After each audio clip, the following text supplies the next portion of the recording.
2016년 8월 한 유학생이 남자친구에게 상처를 입고 사망한 사건이 큰 화제가 되었습니다. 많은 사람들은 젊은 생명의 죽음에 안타까워하지 않고 오히려 그녀가 당해도 족하다라고 생각했습니다. 네티즌들의 조사 끝에 이 유학생의 신분이 밝혀지면서 모든 사람이 충격을 받았습니다. 수천억 재산을 가진 부잣집 딸이 왜 가난한 바텐더와 연인이 되었을까요? 또 왜 자신을 해친 사람에게 그렇게 참아왔을까요? 그 안에는 과연 어떤 알려지지 않은 사연이 숨겨져 있는 것일까요? 여러분 안녕하세요. 미스터리 수사국에 오신 것을 환영합니다. 오늘 여러분께 소개해드릴 이야기는 죽음을 부르는 국제 연애입니다. 영국 웨일스의 수도 카디프는 영국에서 아홉 번째로 큰 도시로 면적은 약 140평방킬로미터에 이르며 인구는 약 35만 명입니다. 카디프는 지하에 풍부한 석탄 자원을 보유하고 있어 20세기부터 빠르게 발전했고 전 유럽에서 가장 훌륭한 항구 도시 중 하나로 자리 잡았습니다. 최근 몇 년간 카디프는 영국 학생들에게 가장 사랑받는 도시 중 하나로 떠오르고 있습니다. 이곳에는 100년의 역사를 자랑하는 세 개의 대학이 있는데 바로 카디프 대학교, 카디프 메트로폴리탄 대학교, 그리고 웨일스 대학교입니다. 전 세계에서 온 수만 명의 대학생들이 카디프에 거주하며 이 도시는 젊은이들이 모여드는 활기찬 장소가 되었습니다. 2012년 수천억 자산을 가진 한 부잣집 딸이 카디프로 유학을 왔습니다. 하지만 불과 4년 후 그녀는 학업을 마치지 못했을 뿐만 아니라 목숨까지 잃고 말았습니다. 2016년 8월 19일 오전 8시 30분 카디프의 긴급구조 전화인 999에 한 통의 긴급 전화가 걸려왔습니다. 전화를 건 사람은 한 젊은 남성이었습니다. 그는 전화 접수원에게 자신이 어젯밤 여자친구와 다툼을 벌였고 격한 감정에 휩싸여 여자친구를 때렸다고 말했습니다. 여자친구의 상태가 매우 심각해져 호흡 곤란을 겪고 있으며 그가 심폐소생술을 시도했더니 여자친구에게 약간의 반응이 있었다고 전했습니다. 몇 분 후 의료진이 엘리로드 29번지 아파트에 도착했고 부상당한 여성은 침실 바닥에 꼼짝없이 누워 있었으며 신고한 남성은 다급하게 그냥 몇 대만 때렸어요 라고 말했습니다. 하지만 의료진은 여성이 광범위한 멍자국이 있는 것을 발견했고 이미 자발적인 호흡이 없는 상태임을 확인했습니다. 이는 단순히 몇 대 맞은 것이 아님을 시사했습니다. 그러나 의사들은 다른 것보다도 우선적으로 피해자를 병원으로 옮겨 신속히 응급처치를 하는 것이 급선무였습니다. 곧이어 경찰도 현장에 도착했습니다. 경찰은 신고한 남성에게 무슨 일이 있었는지 물었고 그는 여자친구와 다툼이 있었다고 말했습니다. 다툼의 원인은 여자친구의 외도 때문이었다고 했습니다. 그는 화가 나서 여자친구를 소파에 밀쳤으며 자신이 약 10분 정도 때렸다고 주장했습니다. 1시간 후 의사는 부상당한 여성이 응급처치에도 불구하고 끝내 사망했다고 발표했습니다. 의사들은 피해자를 검사한 결과 총 41곳에서 상처를 발견했습니다. 그녀는 사망하기 전 엄청난 고통을 겪었음이 분명했습니다. 영국에서는 매년 수십만 건의 가정폭력 사건이 기록되지만 이처럼 누군가가 목숨을 잃는 사례는 드뭅니다. 경찰은 즉시 신고한 남성을 체포했고 곧 피해자의 신원을 확인했습니다. 피해자는 다름 아닌 중국 출신의 부잣집 딸이었습니다. 피해자의 이름은 BCC이며 1992년 중국 장쑤성 난징에서 태어났습니다. 그녀는 중국 윤헝그룹 회장 비거샹의 딸입니다. 2016년 푸른 중국 부호 리스트에서 비거샹은 67억 위안, 약 1조 3천억 원의 자산으로 548위에 올랐습니다. 아버지의 수천억 규모의 사업을 더 잘 이어받기 위해 CC는 오빠 비저쉰과 함께 2007년 영국으로 유학을 왔습니다. CC는 먼저 한 사립학교에서 중등과정을 공부했습니다. 2009년 17살이 된 CC는 아르헨티나 출신 남자친구와 교제하기 시작했으며 이후 옥스퍼드셔의 한 준비학교에서 대학 진학과정을 밟았습니다. 2011년 CC는 이곳에서 영국인 남자친구와 교제를 시작했습니다. 이 남자친구는 CC를 밝고 외향적이며 활기차고 충실한 사람이라고 평가했습니다. 그러나 두 사람은 문화적 차이로 인해 2014년 4월에 헤어졌습니다. 두 사람은 원만하게 이별했기 때문에 이후에도 친구로서 연락을 이어갔습니다. 2012년 CC는 카디프 메트로폴리탄 대학교에 입학하여 국제호텔 및 이벤트 관리 전공을 공부하기 시작했습니다. 당시 20살이었던 CC는 키가 155cm로 동기들 사이에서 매우 작고 아담한 편이었습니다. 그러나 그녀는 영어, 프랑스어, 스페인어 등 4개 국어를 구사할 수 있었고 교수와 동기들 사이에서 매우 우수한 학생으로 평가받았습니다.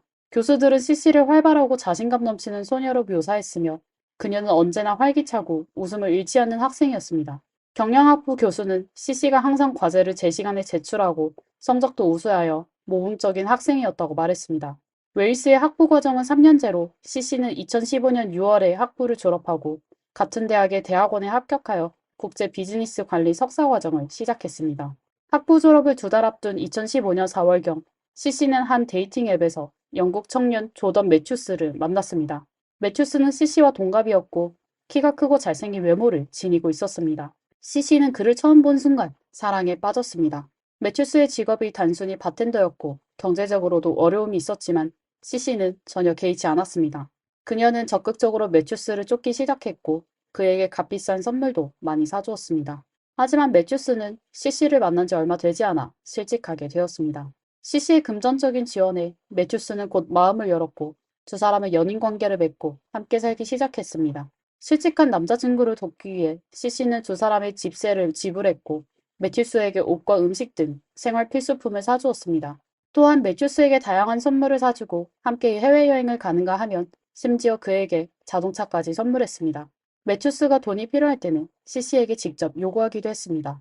두 사람은 처음에 카디프 시내 중심의 한 아파트에 살았고 2015년 8월에는 CC가 프랑스어 실력을 향상시키고 싶어 하자 두 사람은 함께 프랑스로 이주해 2달간 머물렀습니다. 이것은 매튜스가 처음으로 해외여행을 떠난 경험이었고 그는 매우 기뻐했습니다. 학기가 시작되자 두 사람은 다시 카디프로 돌아와 시내 중심에서 조금 떨어진 아파트로 이사했습니다. 이전에 살던 시내 중심 아파트보다 조건이 다소 열악한 곳이었죠. CC가 매튜스를 위해 많은 돈을 쓴 탓에 그녀의 경제적 여유가 이전만큼 넉넉하지 않았기 때문입니다. CC의 이런 헌신적인 노력에도 불구하고 매튜스에게 돌아온 것은 그의 모욕과 폭언뿐이었습니다. 매튜스는 2명의 남동생과 3명의 여동생이 있었으며 부모님은 그가 10대였을 때 이혼했습니다. 그 이후 그는 학교에서 동급생들의 괴롭힘을 당하며 자랐습니다. 매튜스의 어머니는 그가 어린 시절 심각한 가정 폭력을 겪었다고 말했습니다. 고등학교 졸업 후 매튜스는 일을 시작했습니다. 처음에는 식당에서 설거지 일을 했고 이후에는 다양한 술집과 식당에서 일했습니다. 매튜스는 가라데를 배웠으며 경찰에게 자신이 3가지 무술에서 블랙벨트를 보유하고 있다고 말했습니다. 또한 그는 성룡 영화들을 보며 스스로 뱀 권법을 배웠다고 주장했습니다. 경찰 앞에서 매튜스는 자신이 중국 문화에 매우 관심이 많았으며 항상 중국 여성을 만나고 싶어 했다고 말했습니다. CC와 만난 후 그는 CC를 진심으로 사랑하게 되었고 그녀와 결혼까지 계획하고 있었다고 덧붙였습니다. CC가 매튜스를 떠나 고향으로 돌아가 가족을 만날 때마다 매튜스는 심한 불안감을 느꼈습니다. 마치 CC를 잃을 것 같은 기분이 들었다고 합니다. 그들이 16개월 동안 교제하는 동안 총 4번의 다툼이 있었지만 그 전까지 매튜스는 CC를 때린 적이 없었다고 합니다. 사건이 발생한 그날 밤 매튜스가 손찌검을 하게 된 이유는 CC가 틴더라는 데이팅 앱을 통해 벤이라는 남성과 지속적으로 메시지를 주고받았기 때문에 CC가 자신을 배신했다고 의심했기 때문입니다. 게다가 그날 그는 술에 취해 있었고 감정을 조절하지 못해 폭력을 행사하게 되었다고 말했습니다. 하지만 CC를 한 차례 때린 후 그녀가 매우 아파하는 것을 보고 곧바로 사과하며 그녀의 다친 팔에 키스를 했고 두 사람은 화해했다고 주장했습니다. 매튜스는 경찰 조사에서 끊임없이 자신이 CC를 깊이 사랑했다는 점을 강조하며 자신이 그렇게 사랑하는 사람을 절대 의도적으로 해치지 않았을 것이라고 주장했습니다. 하지만 경찰의 관점에서는 사랑이든 미움이든 모든 것이 증거를 남기기 마련이었습니다. 조사 결과 경찰은 CC의 휴대폰에 틴더 앱이 설치되어 있지 않았으며 벤이라는 남자도 존재하지 않았다는 사실을 밝혀냈습니다.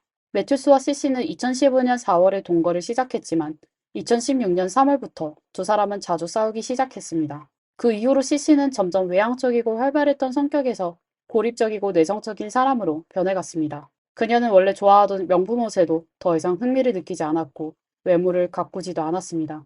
원래 연락을 유지하던 전 남자친구와의 관계도 완전히 끊어졌습니다.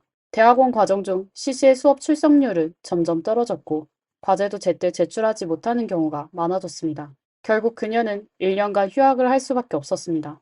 CC의 대학 교수는 그녀가 이전과 매우 달라졌다고 느꼈다고 말했습니다.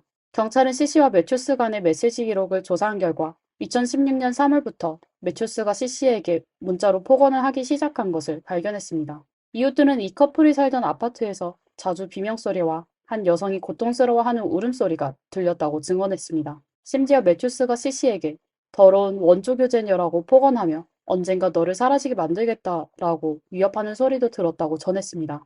이 많은 증거들은 매튜스가 CC를 사랑한 것이 아니라 그녀의 돈만을 사랑했음을 분명히 보여줍니다. 매튜스에게 CC는 그저 돈주머니이자 무료로 화풀이할 수 있는 대상에 불과했습니다.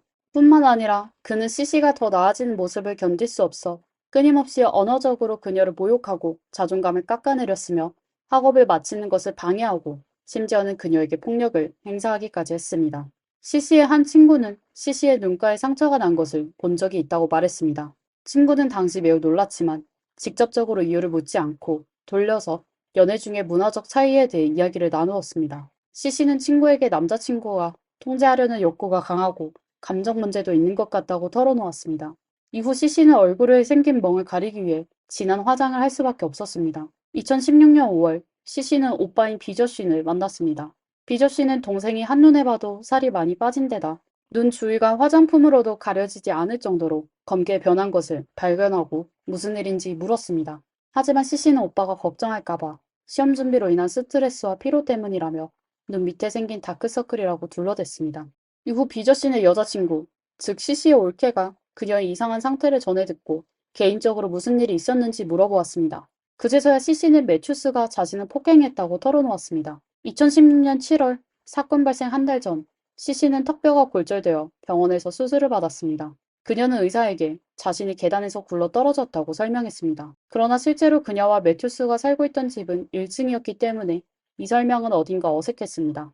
이는 CC가 많은 가정폭력 피해자들과 마찬가지로 자신이 가정폭력을 당하고 있다는 사실을 다른 사람들에게 알리고 싶지 않았기 때문인 것으로 보였습니다. 8월 18일, 즉 사건이 발생하기 바로 전날, CC는 친구와 함께 런던에서 쇼핑을 하기로 약속했습니다. 자정 무렵, 그녀는 런던에서 카디프로 돌아와 매튜스에게 전화를 걸어 중앙역으로 데리러 와달라고 요청했습니다. 매튜스는 매우 화가 났고 CC가 한밤중에 자신을 불러낸 것을 전혀 배려하지 않는다고 느꼈습니다. 그는 밤중에 나가야 한다는 사실에 격분했습니다. 차로 CC를 데리러 가는 길에 두 사람은 격렬하게 말다툼을 벌였고 매튜스는 차를 멈추고 CC를 거칠게 때렸습니다. CC는 계속해서 그만하라고 애원했지만 폭력은 멈추지 않았습니다. 그러나 집에 돌아온 후가 CC에게는 진정한 악몽의 시작이었습니다. 이웃은 새벽 1시경 남성의 고함 소리에 잠에서 깼으며 그 후 밤새도록 쿵쿵거리는 소리와 여성의 울음소리를 들었다고 말했습니다. 이는 8월 19일 새벽 CC가 오랜 시간 지속적인 폭력을 당해 결국 사망에 이르렀음을 증명해 줍니다. 이렇게 많은 증거 앞에서 매튜스는 결국 자신이 CC에게 폭력을 가한 것을 인정할 수밖에 없었습니다. 그러나 그는 자신이 ADHD를 앓고 있기 때문에 그런 광적인 행동을 저질렀다고 변명했습니다. 하지만 심리학자가 그에게 검사를 실시한 결과 그는 ADHD를 전혀 앓고 있지 않았습니다. 다음은 매튜스가 신문 중 CC를 폭행한 과정을 차분하게 설명하는 내용입니다. Well, after the big me and Cici had an argument, it wasn't even that big. I did throw her onto the sofa once, but that was because I wanted to ask her when she come into the living room to grab a packet of fags to have one.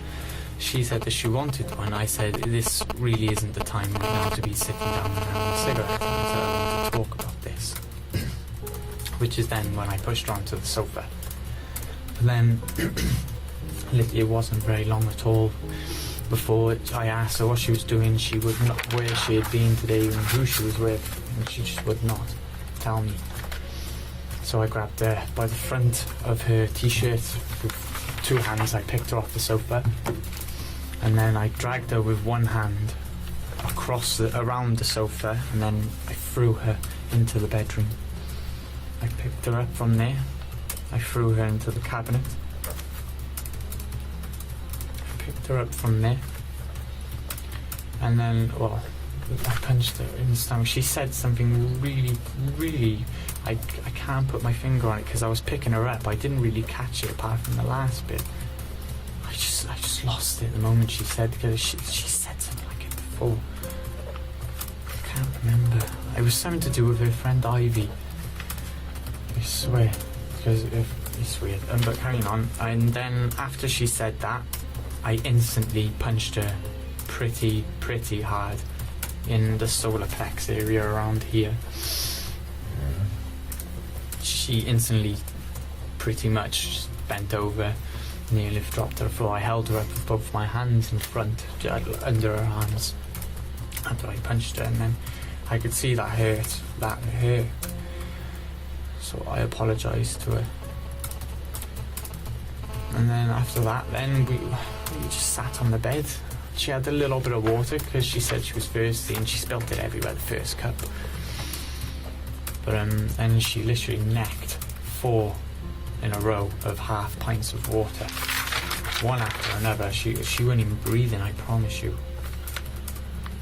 I had to tell her to slow down. That's why she tipped it everywhere the first time. She was so thirsty, she was shaking. 사건 발생 반년 후 매튜스는 2017년 2월 종신형을 선고받았고 18년이 지나야 가석방 기회가 주어졌습니다.